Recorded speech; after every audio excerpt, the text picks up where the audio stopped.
Welcome to Reading English Aloud. This is Reading English Aloud Practice. Spicy Life.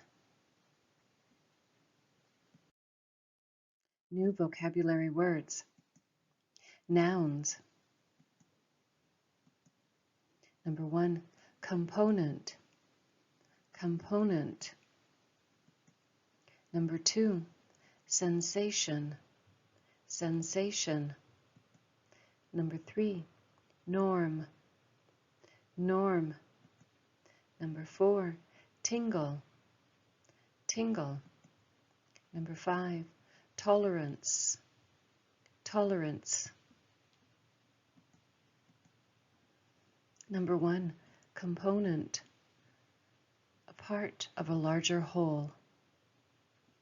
Number 2, sensation.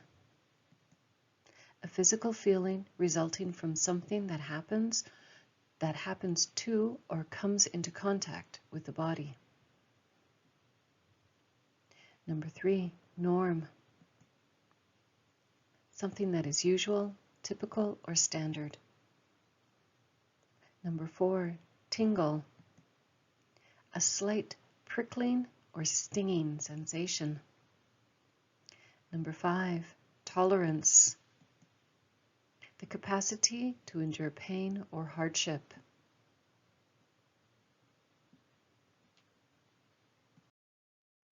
New vocabulary words.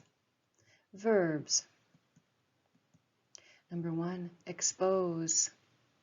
Expose. Number 2, tend. Tend.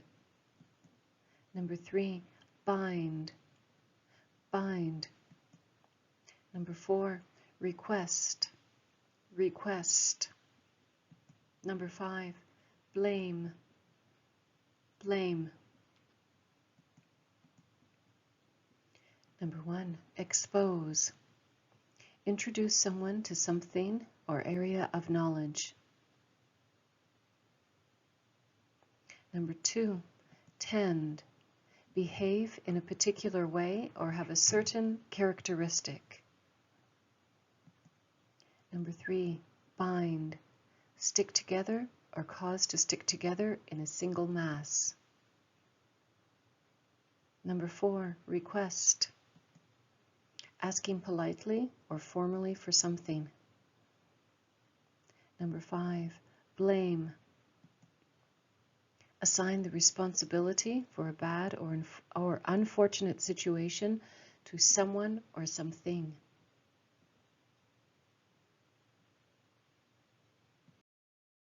New vocabulary words, adjectives and adverbs. Number 1, burning. Burning. Number 2, intentionally. Intentionally. Number 3, pungent. Pungent. Number 4, slight. Slight. Number 5, negligible. Negligible. Number 1, burning. Very hot or bright. Number 2, intentionally. Deliberately, on purpose. Number 3, pungent. Having a sharply strong taste or smell. Number 4, slight. Small, inconsiderable. Number 5, negligible. So small or unimportant as to be not worth considering.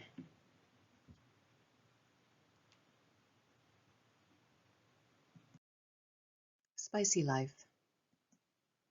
Capsaicin is the active component of chili peppers. When eaten, it sends a pain signal to the brain and produces a burning sensation in the mouth. Many cultures around the world cook with red, hot chili peppers. Why would any cook intentionally do such a thing?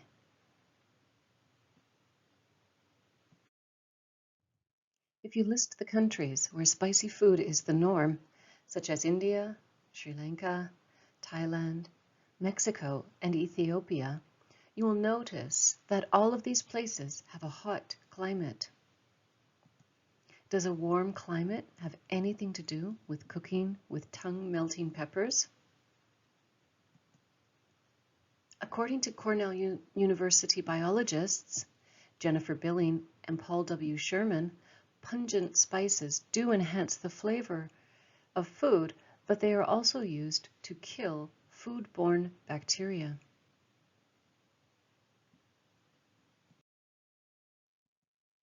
Before refrigeration, food-spoiling bacteria were an even more serious threat to health and survival than they are today. After studying cookbooks from all over the world, the biologists discovered that countries with hotter climates used spices more frequently than countries with cooler climates. In frosty Norway, food labeled spicy may only produce a slight tingle on the tongue, whereas in Thailand, an authentic green curry may cause a tongue explosion.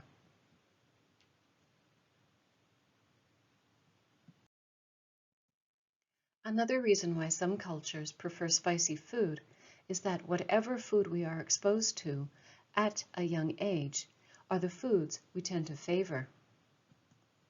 If your mother ate large amounts of spice while she was pregnant or cooked with peppery spices, your taste buds are influenced by whatever flavors they were exposed to, giving you a higher tolerance for spicy food as an adult.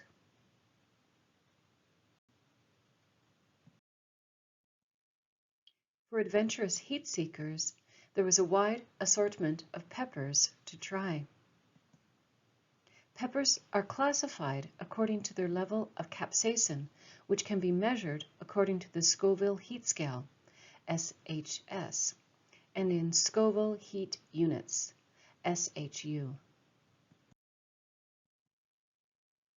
The scale lists peppers in SHU from thousands for milder peppers and all the way up to millions for the spiciest peppers. For example, sweet bell peppers have a negligible SHU, while the Carolina Reaper is the most potent with a rating of 2 million SHU.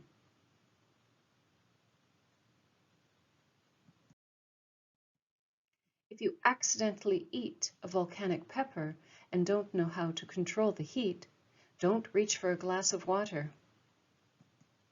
The water actually spreads the heat more in your mouth. Instead, try eating foods that bind to the capsaicin components, such as bread, rice, or milk, or yogurt.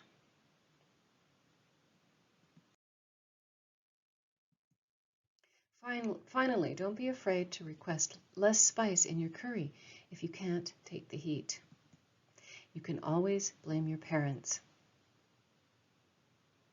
That's the end of the article, and these are the sources.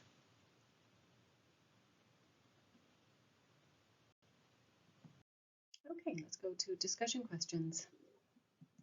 Number 1, do you like Western food? Japanese food, Thai food, Italian food? Which one is your favorite? Number 2, do you like to try new restaurants? Or do you prefer to go to those you have already been to? Why? Number 3, would you send a dish back if it did not taste good or if you received the wrong food? This is in a restaurant. Number 4, do you photograph your food or post photos of what you are eating or drinking to your social media accounts? And number 5, would you like to own a restaurant?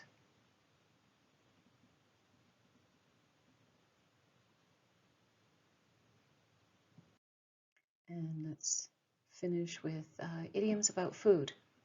So our first one, like taking candy from a baby. And that means something is easy to do. Passing that exam was like taking candy from a baby, meaning the exam was very easy. Sugarcoat. Gloss over bad news or information. Don't sugarcoat it. Just tell me what really happened. Take with a grain of salt. Don't take something seriously. This one is very common. I use this one all the time. You know how he is. Just take what he says with a grain of salt. That's the way the cookie crumbles. That is the way that things happen. Okay, person A, it's so unfair that she got the job. Person B, that's just the way the cookie crumbles and we must accept it.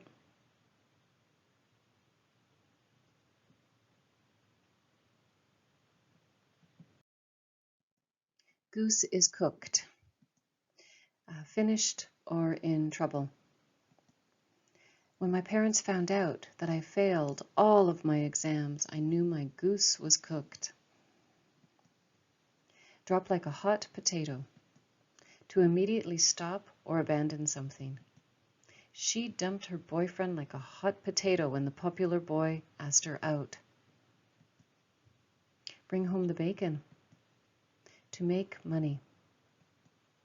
He worked hard every day so he could bring home the bacon and give his family a good life. Small potatoes. Unimportant. Her problem is just small potatoes compared to what happened to me today.